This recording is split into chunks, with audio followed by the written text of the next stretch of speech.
राहुल जी, आपका बहुत बहुत स्वागत है। इससे पहले कि मैं आपका फॉर्मल इंट्रोडक्शन कराऊँ, बताऊँ क्या है, पहले आपकी बांसुरी सुनते हैं।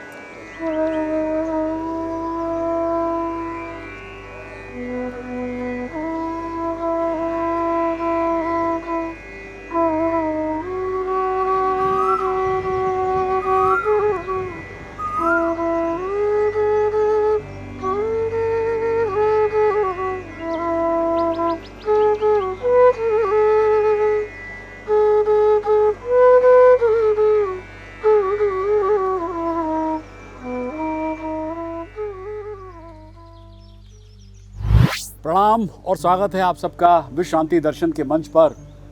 चैनन के अधीष्ट हैं विश्व शांति के पुजारी प्रोफेसर डॉक्टर विश्वनाथ दा कराड।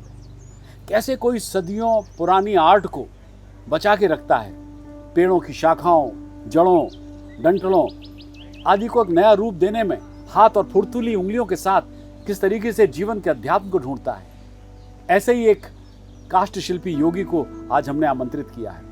नमस्कार राहुल लुंडे जी, आपका स्वागत है बहुत बहुत इस वट वृक्ष के नीचे, इस बरगद के पेड़ के नीचे। और आपके सामने जो है राहुल जी, वो राज कपूर जी जो कि अपने तरीके से फिल्म के शिल्पकार थे, उनका घर है। तो मेरे ख्याल है इससे बेहतर सेटिंग आपसे बात करने के लिए नहीं हो सकती थी। राहुल जी, काष्ठ शिल्प में तो आप बहुत ज़माने से काम कर रहे हो। जैसा कि आपसे बातचीत हुई, मुझे ये भी पता चला कि आप एक शिक्षक भी हैं। आप एक शिक्षक हैं और महाराष्ट्र में आप अपने तरीके से योगदान दे रहे हैं शिक्षा का, और वो भी सुदूर क्षेत्रों में, दूर क्षेत्रों में, जहाँ पर आम आबादी, आम लोग नहीं पहुँच सकते हैं। हाँ। तो पहले तो मुझे थोड़ा सा बताइए उसके बारे में, अपना शिक्षा का जीवन आपने क्यों अडॉप्ट किया, क्यों करना चाहते थे और कहाँ हैं आप आजकल? वैसे तो मैंने प्राइमरी लेवल पे यानी कि एज अ प्राइमरी टीचर मैंने जॉब करना शुरू कर दिया। तो मेरा ज़्यादातर काम जो रहता है तो जिला परिषद के प्राथमिक स्कूलों में रहता है। ओके। और वो सभी स्कूल जो होते हैं वो रूरल एरिया में, ग्रामीण भागों में होते हैं। और इसलिए ग्रामीण जीवन से जुड़ा मेरा ये पेशा है एज अ टीचर।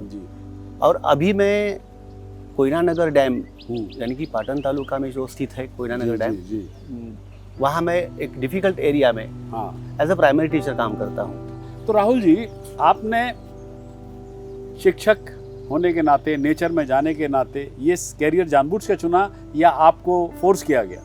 नहीं, ये तो पहले से मेरी हॉबी रही है। हाँ। कि नेचर में काम करना या पशु पक्षियों से मेरी थोड़ा लगाव है। बचपन से ही मुझे इसका शौक था। हाँ। तो आया तो मैं एक्सीडेंटल इस क्षेत्र में जी। लेकिन मैंने उसे अपनाया और पूरा डिवोशन मैंने उसमें दे दिया। और अगर काष्ठ शिल्प के बारे में बात करेंगे, तो बचपन से मेरा लकड़ी से संबंध आया है। जैसे कि मेरे दादाजी जो थे, ग्रैंडफादर, वो कारपेंटर थे।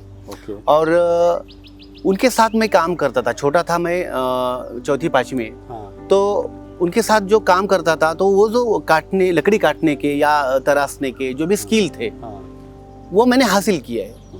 क्योंकि आगे जाके मुझे ऐसी दृष्टि मिलेगी, और उस बचपन में जो मैंने सीखे थे स्किल्स और आज जो मिली है दृष्टि, उसकी संयोग से अच्छे काष्ठ शिल्पों का निर्माण होगा, ये मुझे भी मालूम नहीं था। क्योंकि मैं अभी हाल में मैंने आपकी एक एग्जीबिशन अटेंड की थी। अच्छा। और मैंने वहाँ जो उस एग्जीबिशन में जो भी मैंने आपकी जो कला थी, आपकी जो आर्ट थी, वो देखा, तो मैंने पाया कि देवी देवताओं के भी मैंने वहाँ पर शिल्प जो था वो आपका देखा। स्पेशली गणेश जी की मूर्ति बहुत सुंदर थी वहाँ, और लोगों ने उसकी तारीफ भी की। निर्जीव वस्तूतून संजीवत्व निर्माण करण्याची ताकद ही सर्वसाधारण व्यक्तिमत्वामध्ये येऊच शकत नाही। त्याच्या पाठीमागे काहीतरी एक दिव्यत्व शक्तीचा आधार असल्याशिवाय अशी कलाकृती घडणं कठीण आहे। अब तक जो काष्ठ के शिल्पकार थे, वो लकड़ी मिली उनको, लकड़ी को उन्होंने काट करके रूप दिया, खिलौने बनाए, कि भगवान की मूर्ति बनाई, कुछ और।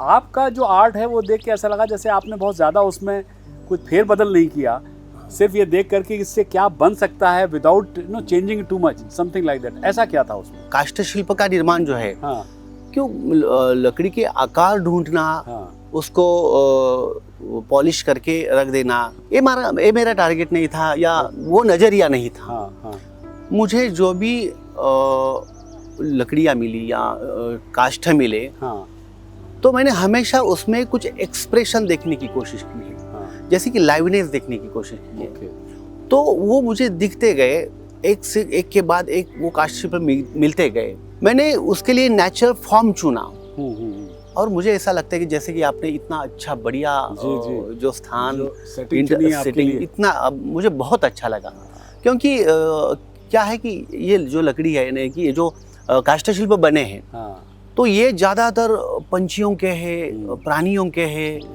जो इस नेचर में पले हैं, बड़े हैं और इस वृक्ष की छांव के नीचे बड़े हुए हैं। तो मुझे लगता है कि इसका कुछ तो रिलेशन है, क्योंकि मैं समझता हूँ कि ये embodiment of the nature, okay, ये तो काष्ठ शिल्प इसकी परछाई है। कौन कहता है कि ये जो पंछी है वो अंडों से जन्म लेते हैं?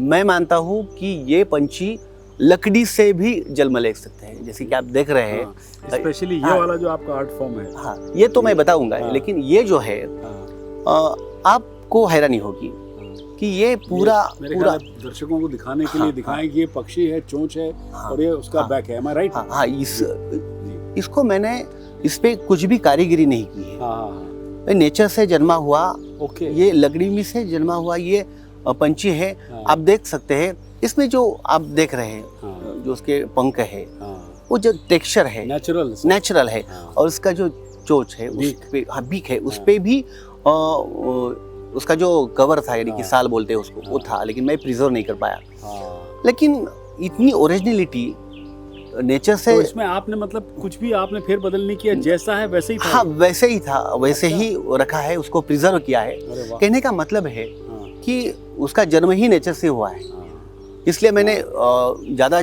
छेड़छाड़ नहीं की। हाँ, लेकिन मेरी इन्वॉल्वमेंट ये रहती है कि मैं उसको लाइवनेस दिखाने के लिए, एक्सप्रेशन दिखाने के लिए मैं हाँ। उसको थोड़ा मेरा काम रहता है, जो उसको मैं हाँ, मेरी मतलब इन्वॉल्वमेंट थोड़ा, समझता हूँ। हाँ। ये आपको कहाँ मिली लकड़ी ये? हाँ, ये भी मज़ेदार किस्सा हाँ, है। हाँ, रात के समय मेरे एक दोस्त के घर पे गया था। जी, वो ऐसे ही रूरल एरिया में हाँ। रहता है, तो उसके घर के सामने उसे बात कर रहा था मैं। हाँ, तो एक लकड़ी का बड़ा सा बूंदा बोलते हैं उसको, वो पड़ा हुआ था, तो उस पे हाथ रख के मैं बात कर रहा था। हाँ, तो मुझे मेरे हाथों से थोड़ा स्पर्श के द्वारा वो कुछ तो ऐसा चेतना लगी कि ये कुछ तो है। तो मैंने देखा तो वो आकार जो है वो नेचुरल था। तो उसको मैंने, जैसे कि हम किसी फल को काटते हैं, हाँ, उसी तरह उसको मैंने उस लकड़ी से निकाल लिया हाँ, और उसको प्रिजर्व करके, जैसे कि उसमें जो एक्सप्रेशन दिख रहा है, घबराया हुआ है अरे या वाह, उसमें बैठा हुआ है, वो मुझे मिला। क्योंकि दिन में तो ऐसा होता है कि लकड़ियाँ दिखती है रोड के पास पड़ी हुई, या किसी लकड़ी के जो वखार रहती है उसमें भी मुझे दिखाई देता है। लेकिन ऐसे कुछ शिल्प है जो मुझे यानी कि रास्ते के किनारे भी, लेकिन मेरी नज़र ऐसी पड़ी कि उसको मुझे ही आपको दिखाई देता हाँ, है? मुझे ही दिखाई दी। ये मेरा सौभाग्य है।